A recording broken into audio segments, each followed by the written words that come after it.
Parto con un ringraziamento particolare che è quello che va rivolto al mio gruppo, che mi ha chiesto la ricandidatura e mi ha dato la fiducia e la possibilità di ricandidarmi per questo giro. Ringrazio particolarmente chi con tanto entusiasmo, tanta voglia e tanto probabilmente questa faccia al giorno d'oggi è mia semplice, però è intenzione di mettersi in gioco e di mettersi in gioco per la comunità, perché come dico sempre, la politica è il male assoluto, la politica è il servizio, è nato incarniamo quello che è il servizio per il cittadino, perché noi abbiamo protocolli e vuoi fare assolutamente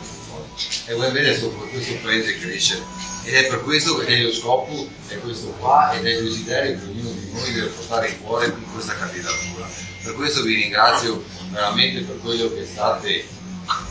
portando e il contributo che è il servizio, il mettersi in gioco, il sacrificio, perché dentro che è un sacrificio, lo vogliamo, però dentro c'è un sacrificio ed è fatto di persone che hanno un lavoro, hanno una famiglia, buona parte hanno dei figli, hanno delle situazioni lavorative da seguire, nonostante tutto vogliono vedere questo paese crescere. Ringrazio le forze politiche, i gruppi civici che appoggiano questa lista, perché naturalmente dietro è un'organizzazione che poi andremo pian piano poi a indicare, ma insomma la Lega, che è il mio partito di riferimento, la Fratelli d'Italia, Forza Italia, Coraggio Italia, il gruppo dipendente per le Pugliesi,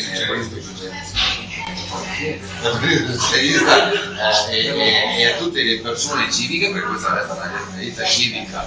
che abbraccia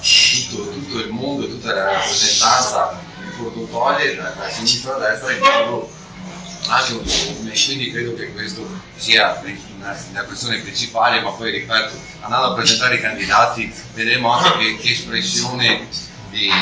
territoriale che hanno. Abbiamo scelto anche quest'anno, ringrazio Marina 70 per l'ospitalità, come 5 anni fa abbiamo scelto Marina 70 perché sì, un fiat per scaramanzia, forse perché comunque in questo mondo no, fa un po' parte di quello, anche il mio personale, insomma un po' di scaramanzia sì, ma anche per un significato importante, il significato di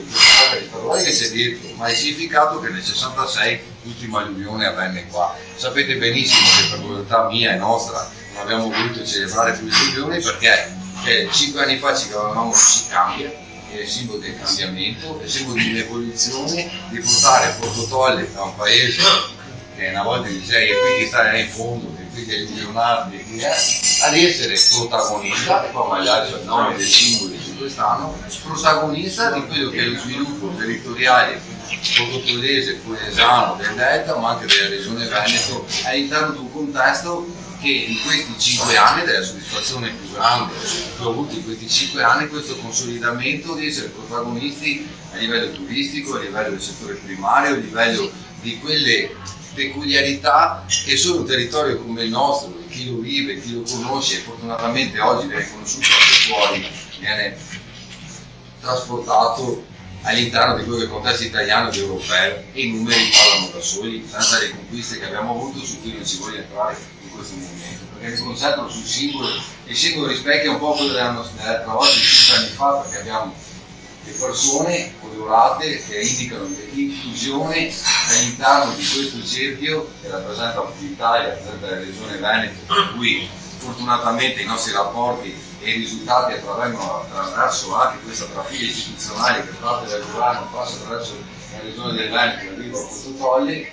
in questo contesto di inclusione, perché al primo posto, lo dicevo 5 anni fa, lo ribadisco oggi, ci sono le persone. Al primo posto sono sempre le persone. Quindi Porto Tolle è protagonista di quella che è la sua realtà, che è fatta delle sue peculiarità, delle sue eccellenze, del mondo della pesca su cui ci siamo spesi tanto in questi anni e che oggi magari i nostri avversari fanno passare quasi come una cosa dovuta, ma che in realtà è stata una conquista enorme, vedi delle difficoltà di pesca, vedi i lavori delle lagune, vedi la crescita di quella che è stata l'eccellenza principale del territorio, all'agricoltura così messa in difficoltà dalle questioni climatiche e delle emergenze che abbiamo avuto e che abbiamo gestito nel migliore dei modi possibili, a mio avviso, ma comunque sicuramente trasformando quelle che erano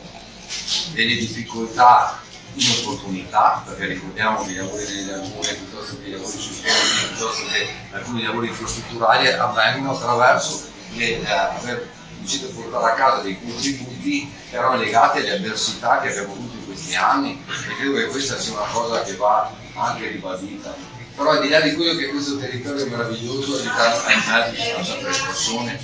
un invecchiamento della popolazione che in tutte le zone rurali c'è, che ha bisogno di particolare attenzione, un mancamento della natalità a cui stiamo cercando di dare un aiuto con le politiche della famiglia, che sociale per noi è stato comunque uno dei cavalli di battaglia di questi 5 anni, e quindi credo che sia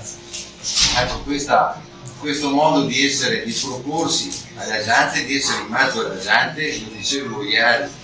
ed oggi che partiamo ufficialmente con la nostra campagna elettorale, credo che sia stata anche un'evoluzione di fare politica a protocolli, perché oggi l'amministrazione comunale faceva parte, e anche i candidati che ci sono oggi fanno parte di un'inclusione sociale che abbiamo, di essere partecipi. Non siamo quelli che ci mettiamo la giacchetta perché arriva un mese dalle elezioni, o perché non vanno ai consigli comunali, perché non hanno tempo, hanno altre cose da fare, e magari no, ci siamo, le giacchette ci avevamo anche ieri, c'avevamo solo la camicia, la maglietta o la giacca della protezione civile, piuttosto quello che facciamo quotidianamente, ma vivendo il paese, perché il paese lo conosci se lo vivi, il paese lo conosci se conosci la sua gente, i suoi problemi, ma anche le opportunità, perché non possiamo esclusivamente soffermarci ai problemi di un territorio. La lista della spesa che si faceva una volta, che magari politicamente si andava in giro chiedendo ma qual è il problema, non esiste il problema. Il problema esiste trovando la soluzione, ma trovando anche quelle opportunità per far crescere questo territorio. Oggi abbiamo un territorio che si è evoluto, abbiamo un tessuto imprenditoriale che si è evoluto, un tessuto sociale che si è evoluto, e questo deve essere la partenza, perché noi non siamo arrivati, abbiamo fatto uno step. Questi 5 anni sono stati uno step da cui si deve ripartire, perché non è un traguardo, non abbiamo fatto niente rispetto a quello che vorremmo fare per lasciare ai nostri figli, lasciare alle generazioni future, che Portogallo sia un paese che vive, che è protagonista oggi, domani e negli anni a venire. E mi fermo qua.